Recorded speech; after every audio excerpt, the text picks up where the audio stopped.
नमस्कार, स्वागत है आपका पहाड़ प्रभात में। आपके साथ मैं हूं अंजलि भंडारी और क्या कुछ रहेगा खास इस बुलेटिन में आज वो आपको बताते हैं।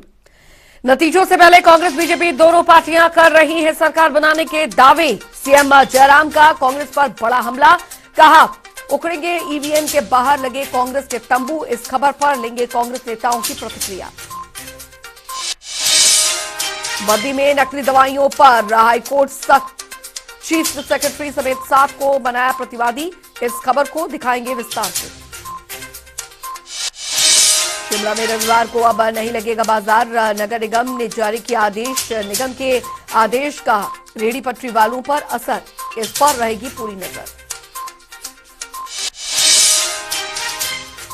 कुल्लू के शाक्री मरोड़ में वायरल की चपेट में आ रहे बच्चे। वायरल से निपटने के लिए स्वास्थ्य विभाग का क्या है तैयारी, इस पर देंगे आपको अपडेट।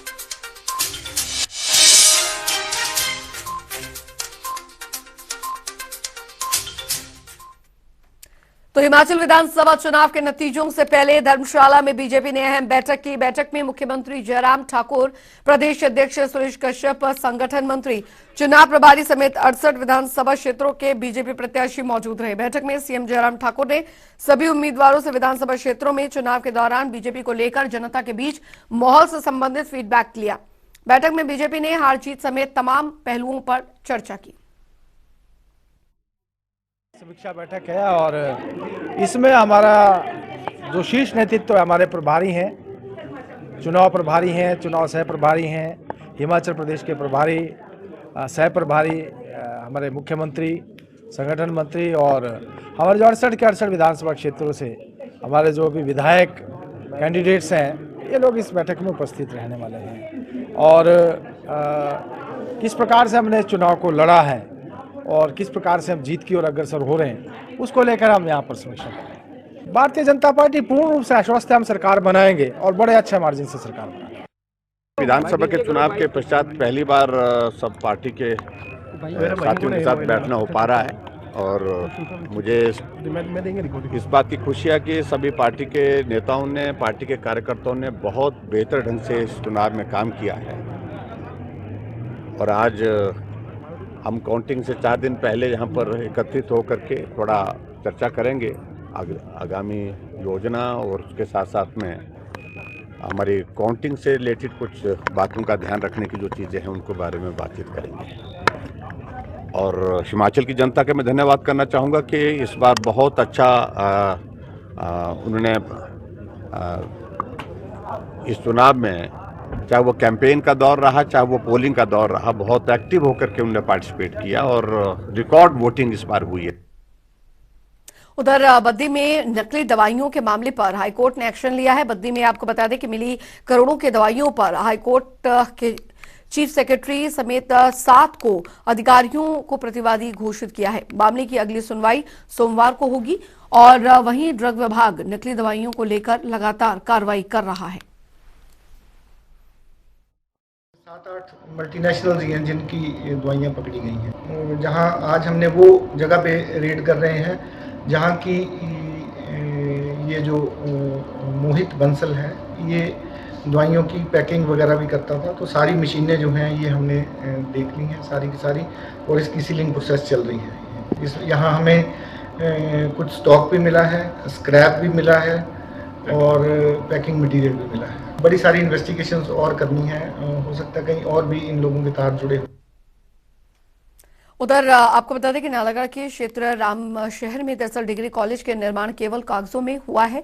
5 साल पहले पूर्व सीएम वीरभद्र सिंह ने कॉलेज के निर्माण कार्य की नींव रखी थी, लेकिन अभी तक निर्माण के नाम पर एक ईंट भी नहीं रखी गई है। डिग्री कॉलेज के निर्माण कार्य में देरी को लेकर रामशहर वासियों में रोष है। वहीं स्थानीय लोगों ने कॉलेज के निर्माण न होने पर सरकार और प्रशासन को आंदोलन करने की चेतावनी दी है।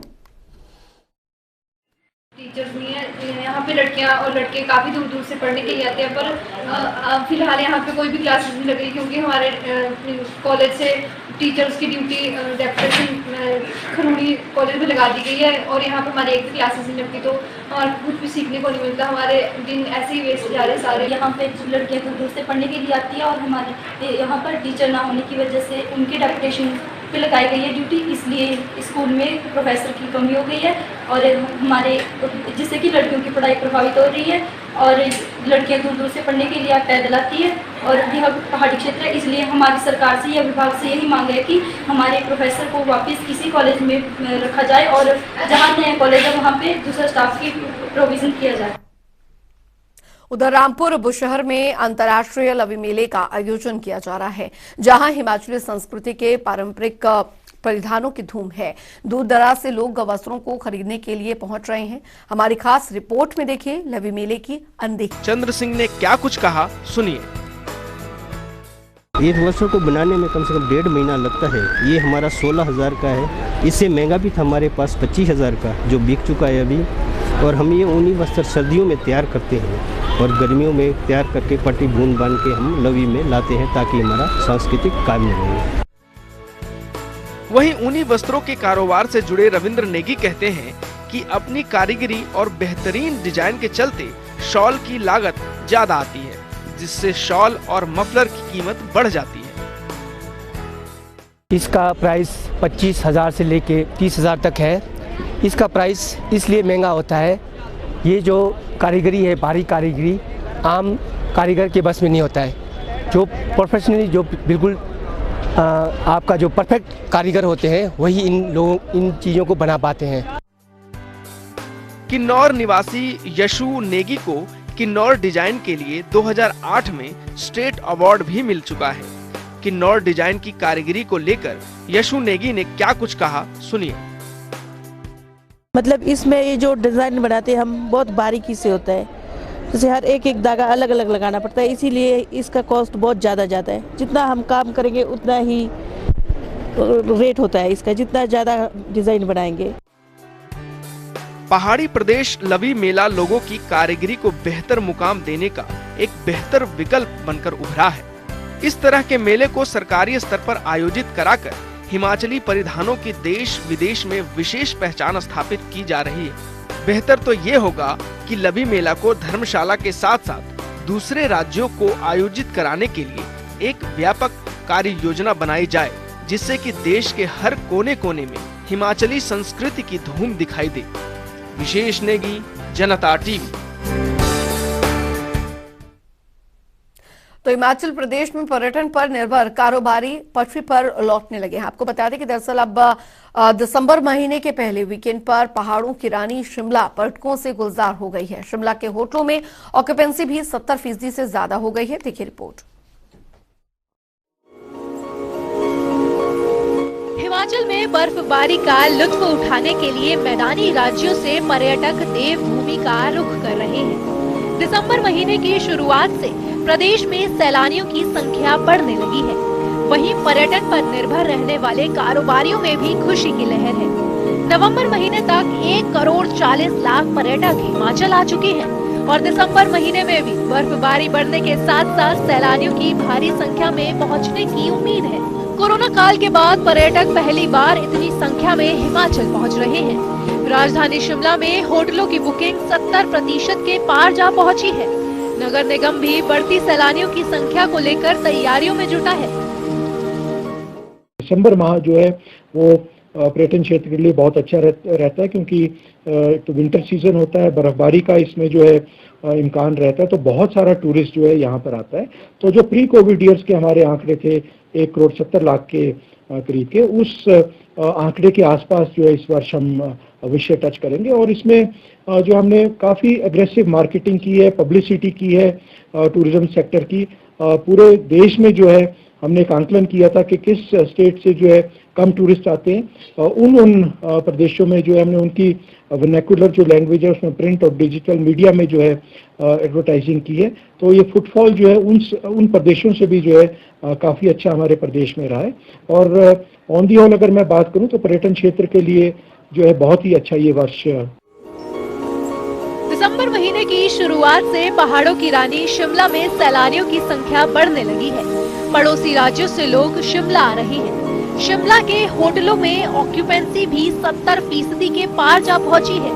शिमला के ऐतिहासिक रिज मैदान और माल रोड पर पर्यटक स्थल के अंदर आए पर्यटकों की आमद बढ़ने से पर्यटन पर निर्भर रहने वाले कारोबारी भी काफी खुश नजर आ रहे हैं और उन्हें इस बार अच्छा पर्यटन कारोबार होने की भी उम्मीद है।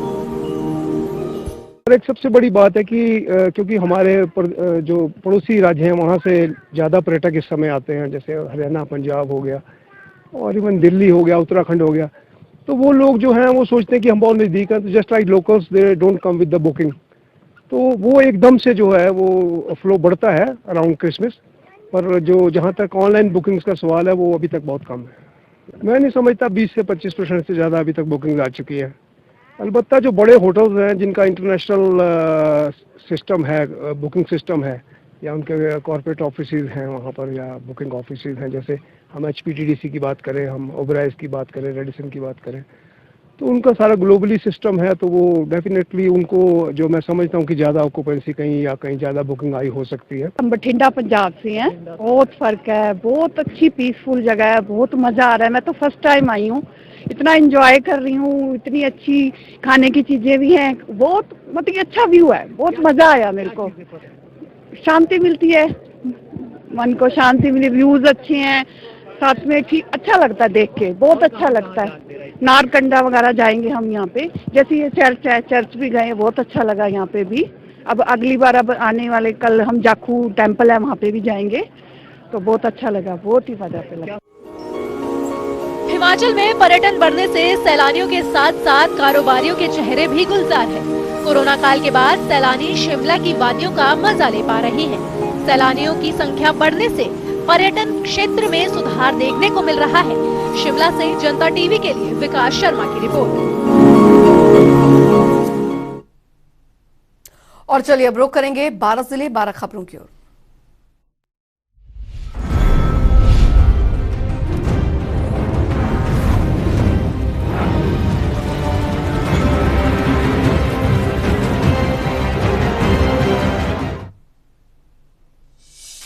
नान में 40 मेगावाट की रेणुका बांध परियोजना से जुड़े विस्थापितों के पक्ष में जिला न्यायालय ने कड़ा रुख अपनाया है। अदालत ने विस्थापितों के मुआवजे का भुगतान न करने पर रेणुका बांध प्रबंधन को तमाम संपत्ति को अटैच करने के आदेश कर दिए हैं और कोर्ट के इस फैसले का रेणुका बांध संघर्ष समिति ने भी स्वागत किया है। आपको बता दें कि अदालत ने विस्थापितों के 42 करोड़ के मुआवजे का भुगतान न करने पर यह फैसला सुनाया है। करीब 100 परिवारों ने अदालत में विस्थापितों के 42 करोड़ के मुआवजे का भुगतान न करने के कोर्ट के चैलेंज किया था।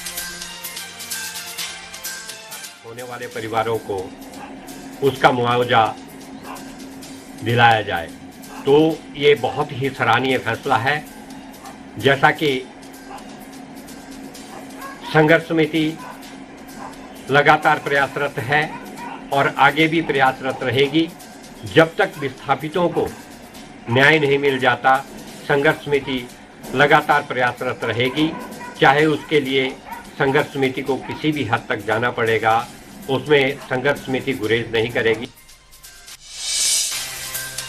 बिलासपुर में हिमाचल विश्वविद्यालय की कबड्डी प्रतियोगिता की तैयारी कर रही है।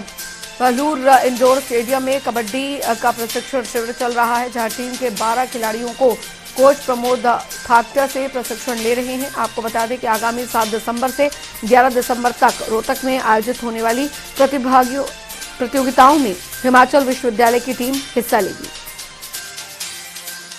6 दिवसीय प्रशिक्षण शिविर है जो हिमाचल प्रदेश विश्वविद्यालय की पुरुष कबड्डी टीम जो है यहाँ पे अभ्यास कर रही है और ये जाएगी अभी उत्तर क्षेत्रीय पुरुष कबड्डी प्रतियोगिता में भाग लेने के लिए महर्षि दयानंद यूनिवर्सिटी रोहतक में।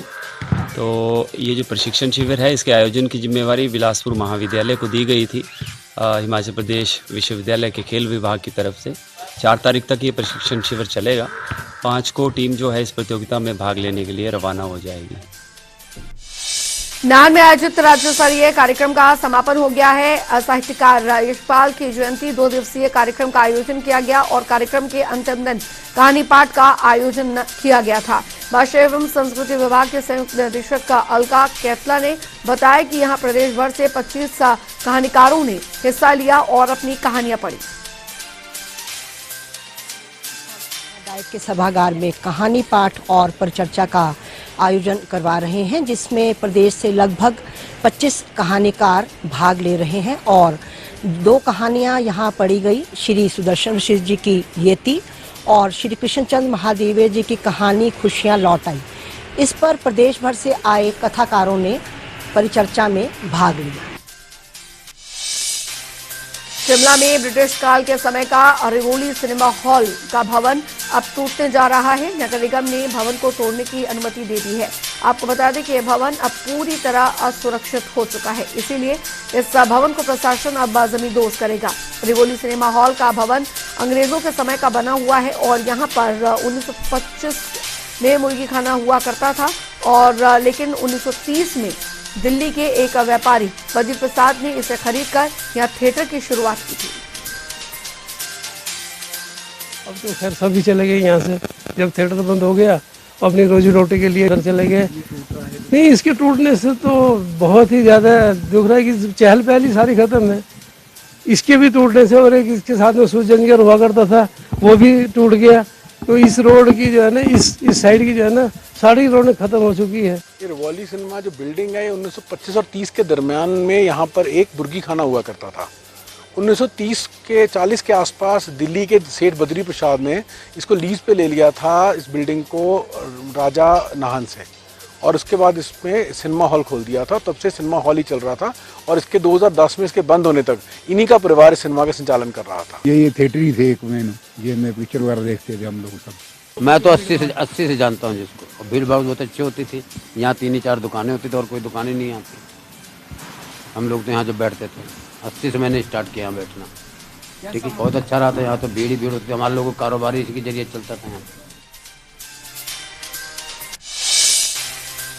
हमीरपुर जिले के अमरनाथ शर्मा को स्वास्थ्य क्षेत्र में अपनी बेहतर सेवाएं देने के लिए ICMLS 2022 life time achievement award से नवाजा गया। भारतीय चिकित्सा प्रयोगशाला विज्ञान परिषद की ओर से इसकी घोषणा की गई है, जिसे 17 दिसंबर को जयपुर में दिया जाएगा। देश भर के 4 अन्य लोगों को भी इस अवार्ड से नवाजा जाएगा। आपको बता दें कि अमरनाथ शर्मा IGMS सेलकरर PGI चंडीगढ़ तक अपनी बेहतर सुविधाएं दे चुके हैं।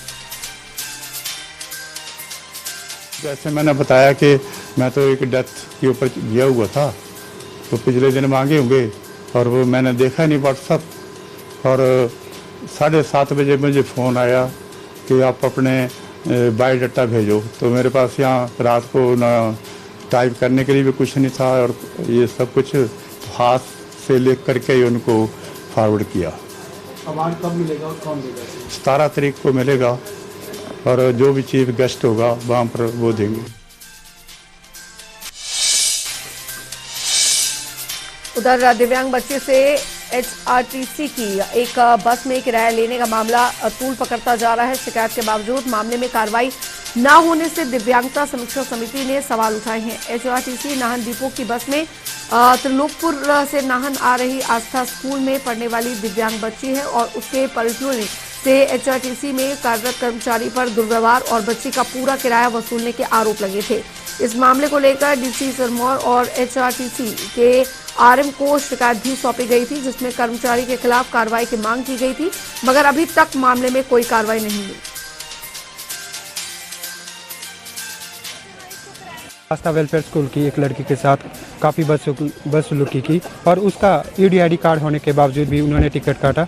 इसकी मैंने माननीय उपायुक्त महोदय जिला सिरमौर RM नाहन और MD को शिकायत भी की है और मैंने मांग की थी कि इस पर तुरंत कार्रवाई की जाए। पहले ही यह बच्ची दिव्यांग है, उसके बावजूद भी इसके साथ ऐसी बदसलूकी की गई, यह कतई बर्दाश्त नहीं किया जाएगा।